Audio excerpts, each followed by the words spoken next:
So with Godzilla x Kong: The New Empire coming out this month, I'm going to be reviewing each of the films in the MonsterVerse film series, going back to the one that started it all, Godzilla. Godzilla from 2014 was directed by Gareth Edwards and was distributed by Warner Brothers with Legendary Pictures serving as the production company. The film stars Bryan Cranston, Aaron Taylor-Johnson, Elizabeth Olsen, and Ken Watanabe as Dr. Serizawa. When massive unidentified terrestrial organisms, or MUTOs, emerge, consuming nuclear energy in their path, Godzilla rises from the dark depths of the ocean to defeat the MUTOs and restore balance to nature. And now for my thoughts. Spoilers ahead. I have to say that this is actually an interesting new take on the Godzilla origin. The film consists of some of the original key elements from the original origin with unique twists here and there. Godzilla already existed prior to the 1954 nuclear tests, and instead those tests were meant to destroy him, whereas it was what created him in the original version. And like some of the original Toho films, this version is meant to be more of a hero and protector. Unfortunately though, the film itself is pretty anticlimactic.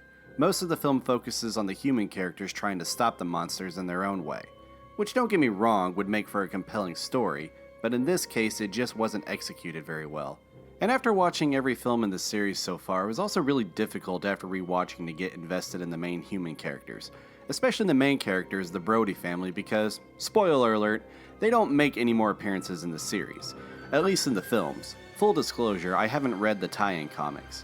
On that note, I remember when the original trailers implied that Bryan Cranston's character Joe Brody would be the main protagonist. Well, that certainly wasn't the case, because he's killed off in the first part of the story, shifting the focus onto his character's son, Ford Brody, a lieutenant in the US Navy. And I will say that after Cranston's character is killed off, I felt like the characterization just went downhill from there. No disrespect to the other actors, because they all did a good job as well, but I felt like the other characters were just there. And I felt like out of all of them, Cranston's character really had more depth to him, especially with all the trauma he endured. And I have to say, his performance was fantastic for what little we got of it. The story itself wasn't awful, but I did think it was a little generic. But I felt it was doing a somewhat decent job at keeping things interesting and the audience invested while we wait patiently for what we're wanting to see. Monster destruction. And with that, my biggest issue with Godzilla was the film had a surprisingly lack of Godzilla. I know this has been addressed many times before, but it really does hurt the film when you barely show the main attraction.